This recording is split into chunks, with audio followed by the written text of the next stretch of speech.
청취자 여러분 안녕하세요. 오늘도 여러분의 일상의 깊은 통찰과 흥미로운 발견을 꽉꽉 채워드릴 오늘의 심층 탐구 시간에 오신 것을 환영합니다. 네, 안녕하세요. 반갑습니다. 매일 쏟아지는 수많은 정보들 속에서 진짜 의미 있는 지혜를 엮어 전해드리는 시간이죠.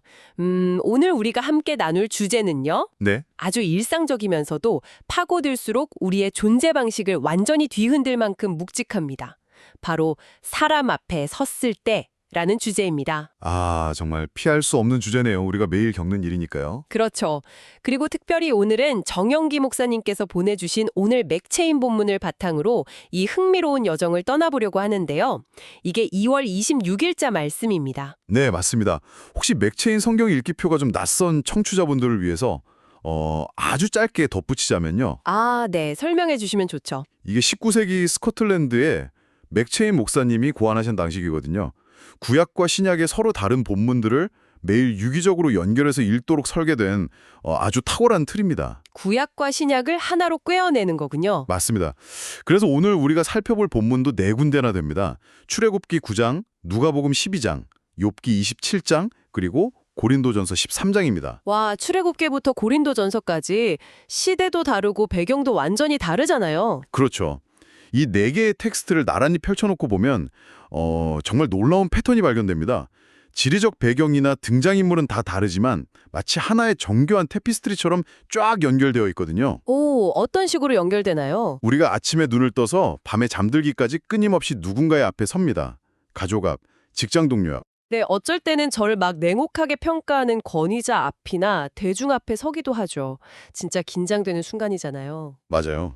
오늘 정영기 목사님께서 보내주신 이 본문들이 공통적으로 관통하는 핵심이 바로 그 지점입니다. 우리가 그렇게 사람 앞에 섰을 때 무의식적으로 내뱉는 언어나 행동, 마음의 태도들이 단순히 사회생활을 잘하기 위한 처세술의 영역이 아니라는 거죠. 처세술이 아니다. 네, 그것은 우리가 진정으로 어떤 하나님을 믿고 있는지를 만천하에 드러내는 가장 결정적인 증거물이 된다는 사실입니다. 우리가 사람 앞에서 어떤 태도를 취하느냐가 곧 우리 내면의 신앙을 세상에 전시하는 쇼윈도와 같다는 거군요. 정확한 표현입니다. 쇼윈도죠. 우리가 오늘 하루 사람들을 대하는 방식이 나의 믿음을 증명한다. 이거 벌써부터 뼈를 때리는 것 같은데요. 자, 이 부분을 한번 파헤쳐 볼까요? 네, 좋습니다. 첫 번째 텍스트인 출애굽기 9장으로 가보겠습니다. 모세가 이집트의 파라오 앞에, 그러니까 바로 앞에 서는 장면이잖아요. 저는 이 장면의 역사적 맥락을 조금만 상상해봐도 그 압도적인 공포감이 진짜 상상조차 잘 안 됩니다. 고대 이집트의 궁전을 한번 상상해 보셔야 합니다. 파라오의 옥자로 향하는 길에는 인간을 한없이 초라하게 만드는 그 거대한 기둥들이 도열해 있었을 겁니다. 막 엄청 높고 화려한 기둥들이 쫙 서 있었겠죠. 그렇죠. 그리고 파라오는 당시 단순한 정치적 군주가 아니었어요. 당시 사람들의 세계관에서는 살아 숨쉬는 태양, 즉 절대적인 지배자이자 신적인 존재였습니다. 살아있는 태양. 와, 그 앞에 선 모세는 어땠습니까? 한때는 이집트의 왕자였지만 지금은 미디안 광야에서 40년 동안 양을 치다 온 사람이에요. 지팡이 하나 든 80세의 늙은 목동에 불과하죠. 또 없는 노인이 당대 최고의 권력이라는 거대한 산 앞에 선 거네요. 맞습니다. 그런데 출애굽기 9장 1절을 보면 모세가 그 압도적인 공간에서 내뱉은 첫 마디가 이렇습니다. 히브리 사람의 하나님 여호와께서 말씀하시기를 내 백성을 보내라. 그들이 나를 섬길 것이니라. 와, 돌직구네요. 그렇죠. 전혀 주눅들지 않았어요. 하지만 우리 청취자 여러분도 한번 현실적으로 생각해 보시죠. 당장 내일 회사에 가서 나의 인사과를 쥐고 있는 대표님이나 아주 깐깐한 상사 앞에 섰다고 가정해 보겠습니다. 네. 내 이익이나 밥줄이 걸려 있는 상황인데 거기서 저는 타협하지 않겠습니다. 이것이 옳습니다라고 직언을 날리면 어떻게 될까요? 당장 책상을 빼야 할 수도 있잖아요. 현실은 참 냉혹하죠. 모세도 인간인데 분위기를 싹 봐가면서 위대하신 파라오시여, 우리 백성들이 노동 강도가 너무 높아서 번아웃이 왔습니다. 며칠만 광야로 워크숍 좀 다녀오겠습니다. 뭐 이렇게 부드럽게 포장하고 싶은 유혹이 엄청났을 것 같거든요. 충분히 그럴 수 있죠. 모세의 이런 직선적인 방식이 현대사회를 살아가는 우리들에게는 너무 과혹하거나 비현실적인 기준이 아닐까 하는 생각도 듭니다. 아주 날카로운 지점입니다. 일상에서 상사나 권위자 앞에 섰을 때 우리는 본능적으로 내 안전을 계산합니다. 내 이익을 계산하며 말을 고르게 되죠. 저도 맨날 그러거든요. 어떻게 말해야 덜 혼날까 하고요. 세상의 문법은 철저히 생존과 타협입니다. 그런데 모세의 이야기가 우리에게 던지는 충격은 그가 파라오의 분노나 그로 인해 파생될 불이익에 전혀 연연하지 않았다는 점에 있어요. 사실 모세가 그 말을 하고 나서 상황이 싹 좋아진 것도 아니잖아요. 전혀 아니죠. 오히려 파라오의 마음은 더 완악해졌습니다. 이스라엘 백성들의 노역은 가중되었고 모세는 자기 동족들에게 원망까지 들었습니다.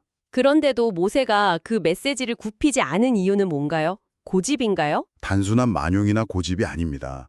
내 눈앞에 있는 거대한 파라오보다 지금 눈에 보이지 않지만 나를 보내신 하나님의 권위가 훨씬 더 크고 실제적이라는 것을 온몸으로 믿었기 때문입니다. 아, 눈앞의 파라오보다 보이지 않는 하나님이 더 크다. 네, 진정한 용기란 두려움이 아예 없는 상태가 아닙니다.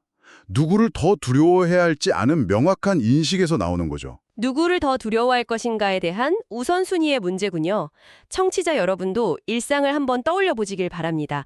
당장의 편안함이나 경제적 손실을 피하려고 진실을 슬쩍 감추거나 신앙의 양심을 굽히고 싶은 순간들이 우리에게 얼마나 많습니까? 정말 많죠. 매 순간이 시험입니다. 그런데 그 찰나의 순간에 손해를 감수하고라도 올곧게 진리를 말하는 것 자체가 세상 사람들에게는 아, 저 사람은 눈앞의 이익보다 더 높은 차원의 가치를 따르는구나. 이걸 보여주는 가장 강력한 증거가 되겠네요. 그렇습니다. 그게 바로 권력자 앞에 섰을 때 하나님 나라 백성이 보여주는 진짜 믿음의 증명입니다. 좋습니다. 자, 그럼 이제 구약의 흙먼지 날리는 이집트 궁전을 떠나서요. 신약 시대 예수님의 가르침으로 시선을 한번 옮겨보겠습니다. 누가복음 12장인데요. 네, 누가복음 12장. 방금 말씀하신 그 두려움의 대상이라는 주제가 여기서는 권력자를 넘어서 일상의 대중들 앞에서의 태도로 확장되는 것 같습니다. 12장 8절에 누구든지 사람 앞에서 나를 시인하면 인자도 하나님의 사자들 앞에서 그를 시인할 것이요 라는 구절이 나옵니다. 여기서 정말 매력적인 지동은요. 예수님이 요구하시는 그 시인이라는 단어의 깊이입니다. 시인한다, 그냥 인정한다는 뜻 아닌가요? 흔히 그렇게 생각하죠. 그리고 여기서 예수님이 자신을 인자라고 표현하셨는데 이게 단순한 호칭이 아닙니다. 온 우주를 심판하고 다스릴 궁극적인 권위자라는 묵시적인 의미를 꽉 담고 있는 단어거든요. 아, 궁극적인 심판자? 네, 우리는 보통 사람 앞에서 예수님을 시인한다고 하면 누군가 직장에서 당신 기독교인입니까? 라고 물었을 때 네, 저 주말에 교회 다닙니다. 라고 대답하는 입술의 고백 정도로 축소해서 생각하기 쉽습니다. 식당 가서 밥 먹기 전에 살짝 눈 감고 기도하는 정도요? 그렇죠. 하지만 누가복음 12장 전체의 문맥을 봐야 합니다. 바로 앞에 참새 5마리도 하나님이 입히시고 먹이신다는 맥락이 나오거든요. 이것과 연결해보면 이 시인이라는 것은 생사화복의 주관자가 진정 누구인지를 내 삶의 생생한 현장에서 드러내라는 치열한 요구입니다. 생사와 복의 주관자를 현정에서 드러낸다. 사실 인간은 사회적 동물인지라 다수의 대중이나 자기가 속한 집단으로부터 거절당하는 걸 생물학적으로 몹시 두려워하게 세팅되어 있잖아요. 맞습니다. 고립은 곧 죽음이었으니까요. 고대 사회에서는 무리에서 쫓겨나는 게 물리적인 죽음이었고 현대 사회도 마찬가지로 승진, 평판, 심지어 SNS의 좋아요 개수까지 철저히 타인의 인정 시스템으로 굴러가잖아요. 그렇죠. 철저한 인정투쟁의 사회죠. 이런 사회에서 사람 앞에서 하나님을 시인한다는 건 이 거대한 세상의 시스템 작동 원리 자체를 거스르는 엄청난 반역처럼 들리기도 합니다. 정확히 보셨습니다. 우리는 본능적으로 나를 평가하는 사람을 두려워합니다. 내게 해를 끼칠 수 있는 상사나 주류의 의견을 가진 다수를 두려워하죠. 눈치를 볼 수밖에 없죠. 그 두려움 때문에 내 삶의 운영체제, 흔히 말하는 OS 자체를 사람들의 눈치에 맞춰놓고 살아가는 겁니다. 그런데 사람 앞에서 하나님을 시인한다는 것은요. 눈앞에 사람에게 잘 보이기 위해 작동하던 내 삶의 낡은 OS를 완전히 삭제해버리는 겁니다. 포맷을 해버리는 거군요. 네, 그리고 하나님을 기쁘시게 하는 OS로 완전히 새롭게 깔아버리는 것과 같습니다. 구체적으로 어떤 모습일까요? 지갑을 여는 소비의 방식, 직장에서 부정한 관행을 거절하는 단호한 결정, 주말에 귀한 시간을 어디에 사용하는지 그 기준, 네. 심지어 아무도 보지 않는 혼자 있는 시간의 그 은밀한 선택들까지도 하나님이 나의 진정한 주인이심을 증명해내는 삶. 그것이 성경이 말하는 진짜 시인입니다. 와, 교회 안에서 찬양 부르며 시인하는 것과 치열한 경쟁이 벌어지는 월요일 아침 회의실에서 나의 윤리적 결정을 통해 하나님을 시인하는 건 진짜 차원이 다른 무게를 가지네요. 완전히 다른 무게죠. 삶의 방향성이 바뀌는 거니까요. 청취자 여러분은 어떠신가요? 혹시 우리도 모르게 주일날 교회 문을 나서는 순간 영적인 스위치를 탁 꺼버리고 세상 속에서는 철저히 주변 사람들의 입맛에 맞춰서 나를 포장하며 살아가고 있지는 않은지 참 깊이 생각해보게 됩니다. 여기서 아주 흥미로운 역설이 하나 발생합니다. 역설이요? 우리가 사람의 평가를 두려워하는 그 마음을 내려놓고 하나님만을 온전히 경외하기 시작하잖아요. 그러면 놀랍게도 사람 앞에서 가장 당당하고 자유로워집니다. 아, 오히려 사람 눈치를 안 보게 되니까요? 맞습니다. 타인의 인정이나 칭찬에 더 이상 목말라 하지 않아도 되는 그 단단한 영적인 독립. 그것이 바로 하나님을 시인하는 자가 누리는 진정한 자유의 상태입니다. 그렇다면 이 모든 게 도대체 무슨 의미일까요? 어떤 의미 말씀이신가요? 우리가 모세처럼 당당하게 진리를 말하고 예수님의 가르침처럼 일상에서 내 삶의 OS를 바꿔서 하나님을 시인하며 살아간다면요. 세상 사람들이 우리에게 와, 대단하다 하고 박수를 쳐주고 인생이 탄탄대로로 풀려야 맞는 거 아닌가요? 동화책이라면 그렇게 끝이 나겠죠. 하지만 현실은 정반대일 때가 너무 많습니다. 오히려 오해를 받고 융통성 없다고 조롱을 당하고 철저히 고립되기도 하잖아요. 그렇죠. 선을 행하고도 고난을 받는 경우가 허다합니다. 그래서 오늘 본문의 세 번째 텍스트인 욥기 27장에 등장하는 것 같습니다. 욥이 처한 상황은 방금 우리가 나눈 그 자유롭고 장당한 승리자의 모습과는 거리가 너무 멀잖아요. 그야말로 바닥을 치는 최악의 딜레마를 보여주는데요. 맞습니다. 모세가 자신을 억압하는 그 거대한 정치적 관력자 앞에 섰다면 욥은 자신을 너무나 잘한다고 자부하면서 집요하게 정죄하는 비판자들, 즉 친구들 앞에 섰습니다. 가장 가까운 사람들이 비판자가 된 거네요. 상상해 보십시오. 하루아침에 전 재산과 자녀를 다 잃었어요. 온몸에는 악창이 나서 잿더미 위에서 기와 조각으로 자기 몸을 박박 긁고 있는 욥의 모습을요. 정말 인간이 겪을 수 있는 최악의 비극이죠. 그런데 그를 위로하러 왔다는 친구들은 전통적인 인과응보의 교리를 막 들이밉니다. 네가 이렇게 끔찍한 벌을 받는 건 분명히 네가 숨겨둔 죄가 있기 때문이다. 와, 진짜 상처에 소금을 뿌리는 거잖아요. 이게 거의 가스라이팅에 가까운 영적 폭력이거든요. 육체적 고통도 끔찍하지만 자신이 평생 지켜온 하나님을 향한 신뢰, 그리고 도덕성이 가장 가까운 사람들에 의해서 철저히 부정당하는 상황입니다. 네. 이 심리적 영적 고립감은 인간이 겪을 수 있는 가장 깊은 지옥일 겁니다. 진짜 저 같으면 이성을 잃었을 것 같습니다. 나를 그렇게 억울하게 몰아세우는 사람들 앞에서 멱살을 잡고 내가 뭘 그렇게 잘못했는데 하고 피를 토하듯 싸웠을 것 같아요. 보통의 반응이죠. 아니면 완전히 무너져서 스스로를 저주하며 그들이 원하는 대로 그래 내가 다 쓰레기다 내 죄다 하고 포기해버렸을 텐데요. 그런데 욥기 27장 6절을 보면 욥이 이렇게 고백하잖아요. 네, 그 유명한 구절이죠. 내가 내 공의를 굳게 잡고 놓지 아니하리니 내 마음이 나의 생애를 비웃지 아니하리라. 와, 이 억울하고 참담한 상황에서 어떻게 이런 결연한 의지를 보일 수 있는지 경이롭게까지 합니다. 욥의 이 고백은 인간이 고난 앞에서 보여줄 수 있는 가장 숭고한 영적 품위를 증명하는 장면입니다. 사람 앞에 섰을 때, 특히 나를 이유 없이 물어뜯고 조롱하는 사람 앞에 섰을 때 우리의 가장 자연스러운 방어 기제가 뭘까요? 똑같이 물어뜯는 거죠. 눈에는 눈, 이에는 이. 맞습니다. 똑같이 악으로, 독설로 갚아주거나 분노에 완전히 먹혀버리는 겁니다. 니체가 말했듯 괴물을 상대하다가 스스로 괴물이 되어버리는 거죠. 아, 흑화되는 거네요. 하지만 욥은 그 극심한 모멸감 속에서도 순전함을 포기하지 않았습니다. 여기서 순전함이란 단순히 죄를 짓지 않는 도덕적 결백 상태만을 말하는 게 아닙니다. 그럼 어떤 의미인가요? 악의적인 공격 앞에서도 자신을 파괴하거나 타인을 저주하지 않고 하나님 앞에서의 바른 정체성을 끝까지 지켜내는 아주 굳건한 태도를 뜻합니다. 나를 진흙탕으로 끌어내리려는 사람들 앞에서도 같이 뒹굴지 않고 끝까지 영적인 품위를 지킨다는 건 뼈를 깎는 인내가 필요하겠네요. 정말 쉽지 않은 일이죠. 직장인의 학교 혹은 친목 모임 같은 데서 억울한 헛소문이나 부당한 대우로 밤잠 설쳐본 경험이 있는 청취자분들이라면 욥이 이를 악물고 지켜낸 이 순전함의 무게가 남다르게 다가오실 겁니다. 오늘 정영기 목사님께서 보내주신 맥체인 본문의 묵상 노트를 보면 아주 기가 막힌 표현이 하나 나옵니다. 오, 어떤 표현인가요? 욥이 억울한 비난과 고난 속에서도 이 순전함을 끝까지 지킬 때 비로소 하나님 나라 씨의 순결이 보존될 수 있다고 짚어주셨어요. 하나님 나라 씨의 순결이요.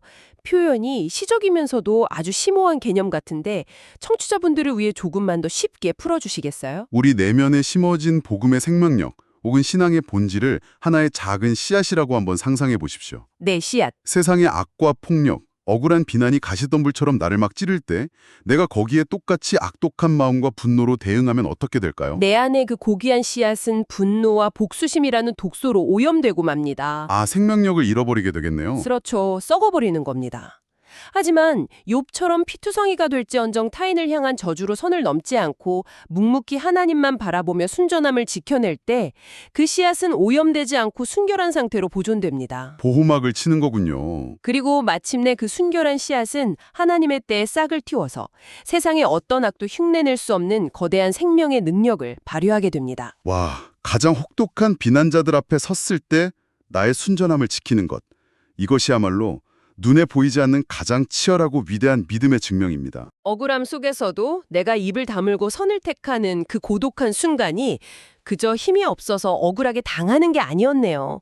내 안에 가장 귀한 씨앗을 썩지 않게 지켜내는 아주 치열한 영적 전투였다는 사실을 새롭게 깨닫게 됩니다. 바로 그겁니다. 자, 이렇게 우리는 모세의 담대함, 예수님이 가르치신 일상에서의 시인, 그리고 욥의 순전함을 쭉 살펴봤습니다.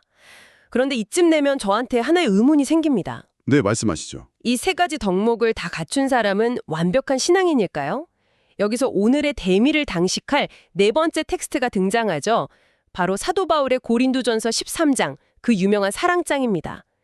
저는 이 네 번째 배치가 참 기가 막히다고 생각하는데요. 이것을 더 큰 그림과 연결해 본다면 바울은 앞서 우리가 치열하게 논의한 이 모든 믿음의 행위들이 궁극적으로 어떤 동력 위에서 작동해야 하는지 그 근본적인 마스터키를 제시하고 있는 겁니다. 마스터키? 고린도전서 13장이 그 키군요. 고린도전서가 쓰인 배경을 이해하는 것이 아주 중요한데요. 당시 고린도라는 도시는 고대의 뉴욕이나 라스베가스 같은 곳이었습니다. 엄청 화려하고 욕망이 넘치는 도시였겠네요. 동서양의 무역이 교차하는 거대한 항구 도시였고요. 돈과 권력, 쾌락과 치열한 경쟁에 난무하는 욕망의 용광로였죠. 네. 이런 세속적이고 치열한 사회적 분위기 속에서 고린도 교회의 교인들 역시 자신들의 영적 은사를 일종의 스펙이나 지위의 상징으로 여겼습니다. 영적 은사가 스펙이 된다고요? 네, 방언을 남들보다 유창하게 하고 천사의 말을 하고 산을 옮길 만한 지식과 믿음을 막 과시하는 거예요. 그러면서 사람 앞에서 교만하게 굴고 파당을 지어서 네가 잘났네 왜가 잘났네 싸웠습니다. 교회 안에서도 세상의 경쟁 방식을 그대로 썼네요. 그들을 향해 바울이 아주 묵직한 돌직구를 날립니다. 내가 사람의 방언과 천사의 말을 할지라도 사랑이 없으면 소리나는 구리와 울리는 꽹과리가 되고 아, 꽹과리 비유요. 이거 현대 도시인들에게도 확 와닿는 아주 감각적인 표현 아닙니까? 어떤 점에서 그렇게 느끼시나요? 한번 상상해 보세요.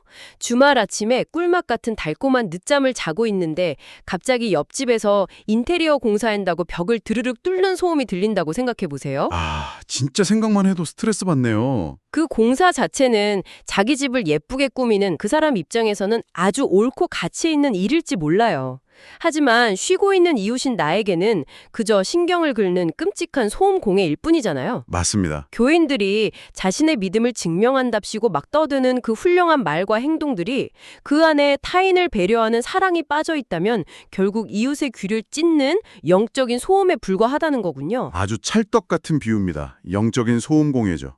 본문 4절 이하를 보면 바울은 이 사랑을 모호하고 감상적인 감정으로 설명하지 않아요? 구체적인 행동으로 설명하죠. 사랑은 오래 참고, 사랑은 온유하며, 시기하지 아니하며, 사랑은 자랑하지 아니하며, 교만하지 아니하며, 이것들은 철저히 타인과의 관계, 즉 내가 사람 앞에 섰을 때 작동하는 실천적인 윤리입니다. 혼자서는 증명할 수 없는 가치들이네요. 자기 이익을 고집하지 않고 무례히 행하지 않으며 나와 다른 상대를 품어내는 강인한 의지적 태도죠.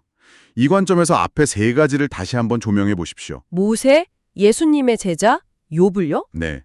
모세처럼 불의에 맞서는 당당한 담대함이 있다고 해도 그 안에 이웃을 향한 긍휼과 사랑이 없다면 그는 그저 무례하고 독선적인 폭군이 될 뿐입니다. 옳은 말로 사람을 때리는 사람이 되겠네요. 그렇죠. 일상에서 나는 예수님을 시인한다면서 밥 먹을 때 일별나게 굴고 직장에서 티를 내도 상대를 향한 사랑이 빠져 있다면 그건 주변 사람들을 피곤하게 만드는 배타적인 종교주의자가 될 뿐입니다. 주변에서 진짜 피하고 싶은 유형이죠. 나아가 욥처럼 극심한 고난 속에서 철저히 순전함을 지킨다 해도 타인을 향한 긍휼과 사랑이 결여되어 있다면 그것은 차갑고 오만한 자기의로 전락하고 맙니다. 와, 이렇게 완벽하게 꿰어지네요. 결국 사람 앞에 섰을 때 진리를 선포하고 일상에서 신앙을 시인하고 억울함 속에서도 꿋꿋이 순전함을 지키는 그 모든 위대한 행위들은 오직 사랑이라는 용광로를 통과할 때에만 비로소 진짜 생명력을 가진 믿음으로 완성된다는 말씀이군요. 맞습니다. 고린도의 그 화려한 영적 스펙 경쟁을 단숨에 무력화시키는 바울의 통찰이 수천 년이 지난 지금도 우리의 뼈를 때리지 않습니까? 진짜 얼얼합니다. 세상 사람들은 사람 앞에 섰을 때 철저히 자신의 우월감을 증명하거나 내 이익을 챙기기 위해서 치열하게 서성입니다. 하지만 하나님 나라 백성은 다릅니다. 어떻게 다른가요? 우리는 이웃을 진심으로 사랑하고 섬기기 위해 그리고 그 사랑을 통해 눈에 보이지 않는 하나님을 세상에 보여주기 위해 사람 앞에 서는 자들입니다. 사랑이야말로 우리가 가진 모든 신앙적 지식과 종교적 행동을 실제 삶으로 번역해내는 궁극적인 언어인 셈이죠. 오늘 정연기 목사님께서 보내주신 이 네 가지 본문이 마침내 하나의 거대한 흐름으로 합쳐지면서 우리가 일상 속에서 타인을 마주할 때 어떤 마음가짐으로 임해야 할지 너무나 선명한 이정표를 심어주었습니다. 오늘 나눈 이 깊고 풍성한 대화를 전문가님께서 한번 명쾌하게 갈무리해 주시면 좋겠습니다. 네, 오늘 살펴본 본문의 메시지를 요약하자면 결국 매 순간의 선택으로 귀결됩니다. 이 방송이 끝나는 직후 당장 오늘 저녁 식탁에서부터 혹은 내일 아침 출근길에서부터 우리는 또다시 수많은 사람 앞에 서게 될 것입니다. 그렇죠. 당장 마주쳐야 할 사람들이 수두룩하죠. 그때마다 우리는 스스로에게 물어야 합니다. 첫째, 나의 안위와 철저한 계산을 위해 적당히 타협할 것인가? 아니면 모세처럼 하나님이 명하신 진리를 온전히 전할 것인가? 네. 둘째, 나를 쳐다보는 다수의 눈초리를 두려워할 것인가? 아니면 예수님의 말씀처럼 내 삶의 모든 선택과 결정을 통해 하나님을 나의 진짜 주인으로 시인할 것인가? 쉽지 않은 선택이네요. 셋째, 나를 오해하고 찌르는 자들 앞에서 똑같이 이빨을 드러낼 것인가? 아니면 욥처럼 내 안에 하나님 나라 씨앗의 순결을 지키며 묵묵히 순전함에 머물 것인가? 맞습니다. 그리고 마지막으로 이 모든 나의 옳은 행위들이 그저 나의 종교적 우월감을 과시하기 위함인가? 아니면 바울이 외쳤던 것처럼 철저히 상대를 향한 사랑과 섬김에서 흘러나오는 것인가? 아, 사랑과 섬김. 이 일상적인 선택들이 하루하루 차곡차곡 쌓여서 우리의 됨됨이가 되고 그것이 곧 우리가 가진 믿음의 무게와 깊이를 세상에 증명하는 것입니다. 지식과 통찰이 이렇게 우리의 삶을 직접적으로 확 파고드는 느낌이 참 묵직하면서도 든든합니다. 오늘 심층탐구에 함께하시는 청취자 여러분도 오늘 정연기 목사님께서 짚어주신 맥체인 본문의 결론처럼 사람 앞에 섰을 때 세상의 계산 공식이 아닌 하나님의 방식대로 살아가는 용기를 내보시기를 응원합니다. 네, 굳건한 용기가 필요하죠. 그래서 여러분이 머무시는 가정과 직장, 그 평범하고 치열한 일상의 자리에서 하나님께 참된 영광을 돌리는 위대한 증인들이 되시기를 진심으로 바랍니다. 이런 우리에게 아주 중요한 질문을 던집니다. 어떤 질문일까요? 마지막으로 청취자 여러분이 방송을 끄고 각자의 일상으로 돌아가셔서 꼭 한번 깊이 스스로에게 던져보셨으면 하는 도발적인 질문이 하나 있습니다. 네, 말씀해 주시죠. 한번 상상해 보십시오. 오늘 하루 동안 당신이 직장에서, 식당에서 혹은 가장 편안한 가족들과의 대화 속에서 누군가 앞에 섰을 때 내뱉은 모든 말과 표정, 심지어 뒷모습까지 남김없이 녹화되어 하늘의 법정에 증거물로 제출된다고 가정해 봅시다. 하늘의 법정이요? 와, 벌써 긴장되네요. 그리고 그 영상 자료만이 당신의 진짜 믿음을 입증할 수 있는 유일한 증거라고 할 때 그 증거들은 당신을 어떻게 변호해 줄까요? 아, 과연 당신이 크고 두려운 하나님을 진심으로 경외하며 동시에 당신 곁에 연약한 이웃을 따뜻하게 사랑하는 사람이라는 것을 무죄로 입증해 줄 수 있을까요? 오늘 만난 사람들을 대하는 저의 눈빛, 말투, 태도 자체가 곧 저의 신앙 고백서가 된다는 뜻이군요. 정확합니다. 오늘 하루 무심코 내뱉은 그 짜증 섞인 말 한마디, 다른 사람의 평가에 휘둘려서 슬쩍 타협했던 순간들이 전부 그 법정의 증거불로 올라간다고 생각하니까 진짜 정신이 번쩍 듭니다. 단순한 성경 지식으로 끝나는 게 아니라 내일 아침 내 앞에 서 있는 동료 혹은 아침 식탁에 가족을 대하는 태도를 완전히 뒤바꿔 놓는 아주 강력한 도전입니다. 깨달음은 우리의 삶의 현장에서 실질적인 행동으로 실천될 때 비로소 진짜 살아있는 지혜가 됩니다. 오늘 나눈 이 깊은 말씀들이 청취자 여러분의 팍팍한 일상 속에서 타인을 살리고 나 자신을 지키는 시원한 생명수로 흘러넘치기를 간절히 바랍니다. 네, 오늘 우리의 믿음을 아주 날카롭게 점검해주면서도 동시에 사랑이라는 따뜻한 품으로 안아준 이 깊이 있는 여정의 끝까지 함께해주신 청취자 여러분, 진심으로 감사드립니다. 감사합니다. 눈앞의 사람이 너무 거대해 보여서 내 자신이 작아질 때, 억울한 오해 속에 혼자 고립될 때, 혹은 누군가를 사랑하기가 너무너무 버거울 때, 오늘 함께 나눈 모세와 예수님, 욥과 바울의 이야기를 꼭 기억해 내시길 바랍니다. 일상 속에서 이 묵상이 계속 이어져서 여러분의 삶이 한층 더 풍성해지기를 바라며 저희는 여기서 따뜻한 영혼과 함께 인사드리겠습니다. 여러분의 모든 걸음과 매 순간의 선택이 믿음의 멋진 증거가 되길 응원합니다. 다음 심층 탐구 시간에 또 뵙겠습니다. 평안한 하루 보내세요.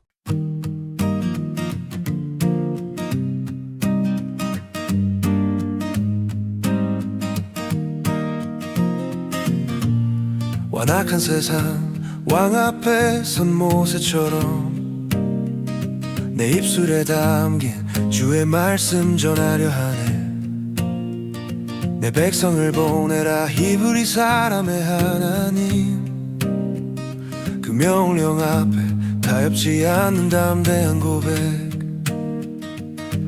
나의 이익과 명예를 따라 말하지 않고 하나님이 명하신 모든 것 가감없이 전하리.